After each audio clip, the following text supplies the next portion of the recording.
Box অফিসে দাপট দেখিয়ে যাচ্ছে নাগার্জুন পরিচালিত কালকি 2898 এডি। মুক্তির 15তম দিনে এসে নতুন মাইলফলক ছুঁয়েছে সিনেমাটি। প্রভাস, দীপিকা পাড়ুকোন, অমিতাভ বচ্চন ও কমল হাসান অভিনীত এই সিনেমার মুক্তির 15তম দিনে এসে বক্স অফিসে 1000 কোটি রুপি আয় করেছে।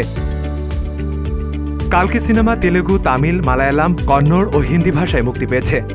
ছবিতে প্রভাসকে দেখা গিয়েছে ভৈরব চরিত্রে, দীপিকা পাড়ুকোনকে দেখা গিয়েছে সুমিত চরিত্রে, যেখানে অন্তঃসত্ত্বা নারী চরিত্রে অভিনয় করেছেন দীপিকা। অমিতাভ বচ্চনকে দেখা গিয়েছে অশ্বত্থামা চরিত্রে, কমল হাসানকে দেখা গিয়েছে সুপ্রিম ইয়াসকিনের চরিত্রে। কালকিতে প্রথমবারের মতো প্রভাস ও দীপিকা জুটি বেঁধেছেন, প্রশংসা কুড়াচ্ছেন দর্শকদের কাছ থেকে। এছাড়াও প্রতিটি চরিত্র দর্শকদের মনে দাগ কেটে গেছে। বিশেষ করে বেবি বাম্প আগলে আগুনের উপর দিয়ে দীপিকার হেঁটে যাওয়ার সেই মুহূর্ত দর্শকদের মনে দাগ কেটে গেছে। অমিতাভ, প্রভাসের পাশাপাশি বাঙালি অভিনেতা শাশ্বত চট্টোপাধ্যায়ের অভিনয় দর্শকদের মনে দাগ কেটে গেছে। ইতিমধ্যে সিনেমা দ্বিতীয় ভাগ নিয়ে চিন্তাভাবনা করছেন পরিচালক। সম্প্রতি এমনই ইঙ্গিত জানিয়েছেন পরিচালক নাগার্জুন। এই ছবিতে অভিনয় করেছেন অমিতাভ বচ্চন, কমল হাসান, দীপিকা পাড়ুকোন, প্রভাস, দিশা পাটানি, শাশ্বত চট্টোপাধ্যায়।